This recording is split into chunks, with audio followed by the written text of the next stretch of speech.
Assalamualaikum warahmatullahi wabarakatuh. Hi everyone, I hope you are always still happy and healthy. Video kali ini saya akan membahas mengenai istilah-istilah yang ada di dalam behavioral therapist atau terapi perilaku. Yang pertama ada behavioral rehearsal.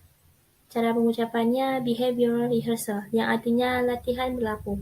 Teknik ini khususnya untuk membantu klien dalam pengendalian emosi. Selain itu, bagi klien, teknik ini juga dapat dijadikan sebagai suatu refleksi, koreksi, serta umpan balik yang diperoleh dari konselor untuk mengetahui apa yang seharusnya ia lakukan dan apa yang seharusnya ia katakan. Kemudian yang kedua ada shaping. Cara pengucapannya shaping, yang artinya pembentukan. Teknik ini merupakan sebuah pembentukan dari modifikasi perilaku baru dan sebelumnya memang belum pernah dilakukan oleh seorang individu, atau bisa juga dikatakan sebagai sebuah cara yang dilakukan agar membentuk tingkah laku dan perilaku dari seseorang, karena perilaku itu dapat meningkatkan frekuensi perilaku. Untuk itu, agar perilaku tersebut menjadi kuat, dibutuhkan sebuah respon yang dilakukan di awal tingkat 0 atau tingkat yang paling dasar sampai dengan ke tingkat yang lebih besar.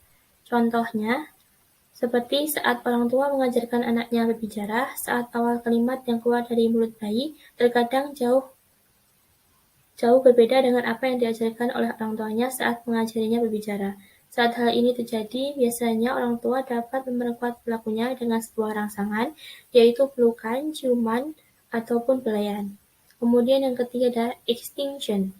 Cara pengucapannya extinction, yang artinya penghapusan atau kepunahan. Teknik ini merupakan suatu strategi untuk mengubah atau menurunkan perilaku yang tidak diharapkan atau diinginkan dengan cara menghilangkan sebab akibat dari suatu stimulus dan respon, di mana respon yang muncul itu adalah bentuk dari perilaku yang tidak diharapkan dari suatu stimulus. Stimulus di sini bisa dikatakan sebagai sebuah rangsangan. Contohnya seperti Ani mengaku seringkali sakit kepala. Setelah diteliti, ternyata tujuan ia mengeluhkan sakit kepala agar ia mendapatkan perhatian dari orang sekitarnya, sehingga keluhan sakit kepalanya akan selalu meningkat. Jika ia ingin menghilangkan perilaku tersebut, dapat dengan cara saat ia mengeluhkan sakit kepala, orang di sekitarnya berusaha untuk tidak memberikannya perhatian. Dengan begitu, perilaku mengeluhkan sakit kepala yang ia rasakan akan hilang. Kemudian yang keempat ada flooding. Cara pengucapannya flooding, yang artinya pembanjiran. Teknik ini digunakan untuk penyembuhan fobia dengan tujuan untuk menghilangkan rasa takut dengan cara menghadirkan secara langsung sumber ketakutan atau fobia sampai dengan penderita ketakutan atau fobia tersebut hilang di dalam dirinya. Contohnya, Ika berumur 15 tahun, ia adalah seorang siswa yang mengalami gangguan fobia. Fobia tersebut muncul ketika ia bertemu langsung dengan anjing. Misalnya saat ia berjalan dan bertemu dengan anjing, ia akan menangis dan berkeringat dingin. Ia membayangkan jika anjing tersebut menggonggong dan mengejarnya, walaupun sebenarnya anjing tersebut hanya lewat saja. Penyembuhan dapat dilakukan dengan teknik ini, yaitu dengan penderita fobia dihadirkan secara langsung dengan anjing-anjing yang telah jinak, kemudian keduanya dicoba untuk berinteraksi, maka fobia tersebut akan hilang di dalam dirinya. Kemudian yang kelima ada punishment. Cara pengucapannya punishment, yang artinya hukuman. Teknik ini digunakan untuk memberi suatu tindakan kepada individu atau kelompok atas kesalahan, pelanggaran, atau kejahatan yang telah dilakukan dalam rangka pembinaan dan perbaikan tingkah laku supaya tidak terulang kembali. Contohnya seperti Andi adalah seorang siswa SMP. Ia setiap hari bangun pagi pukul 2 pagi untuk membantu ibunya berjualan. Ia merupakan siswa yang pintar dan disiplin. Ia selalu datang tepat waktu dan tidak pernah terlambat. Namun suatu hari pada saat jam istirahat pukul 12, Andi melakukan istirahat dan sholat zuhur. Setelah sholat zuhur, Andi beristirahat di serambi masjid. Pada saat bel masuk berbunyi, Andi ketiduran di masjid, sehingga temannya membangunkannya, tetapi ia sulit untuk dibangunkan. Alhasil, Andi tidak mengikuti pelajaran setelah sholat zuhur, dan ia pun dipanggil oleh guru BK untuk menerima poin pelanggaran. Yang disebut dengan punishment dari kasus ini, yaitu dengan cara menghilangkan perilaku teladornya dengan cara memberi poin. Hukuman di sini berupa poin pelanggaran. Kemudian ada kasus behavioral therapist atau terapi perilaku. Winda mengalami gangguan emosional, ia akan merasa cemas. Kecemasan itu akan muncul pada saat ia berada di keramaian, berinteraksi dengan orang lain, bahkan ketika ia tampil di depan publik. Tubuhnya akan bergetar hebat, keluarnya keringat dingin, serta jantung yang berdegup sangat kencang.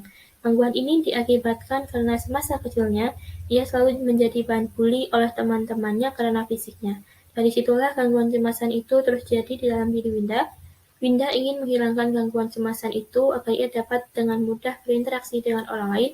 Ia juga ingin bergabung ke dalam organisasi kemasyarakatan supaya ia bisa mengembangkan bakat dan minatnya, menjadi manusia yang aktif bukan lagi pasif.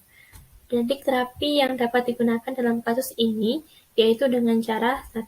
Menggunakan teknik latihan perilaku atau behavior rehearsal. Dengan cara pertama-tama, seorang konselor atau terapis berusaha untuk mencari tahu stimulus atau rangsangan apa yang memicu gejala itu terjadi. Lalu konselor atau terapis mencoba untuk menganalisa bagaimana dan mengapa gejala-gejala itu bisa menyebabkan perubahan perilaku dari keadaan yang sebelumnya. Selanjutnya, Winda diminta untuk membayangkan sejelas-jelasnya dan menjabarkan tanpa adanya celaan atau paksaan dari konselor atau terapis. Kemudian, Winda didekatkan kepada hal apa yang paling ditakutkan dan dihindarinya. Setelah itu, konselor atau terapis mengulangi strategi tersebut hingga kecemasan tidak lagi muncul di dalam diri Winda. Kemudian yang kedua, Winda dapat diberikan latihan ketegasan agar ia dapat mengekspresikan pikiran dan perasaannya. Di teknik ini, Winda akan diajari bahwa setiap orang memiliki hak bukan hanya kewajiban untuk mengekspresikan dirinya. Dengan begitu, Winda akan terdorong dan termotivasi untuk mengubah perilakunya menjadi manusia yang aktif tanpa adanya ketakutan akan kecemasannya ketika berinteraksi dengan orang lain, sehingga memudahkan ia untuk dapat bergabung dengan organisasi kemasyarakatan, dan pada akhirnya ia akan merasa semakin mudah untuk mengembangkan bakat dan minatnya. Sekian dari video saya, semoga yang sedikit ini dapat bermanfaat.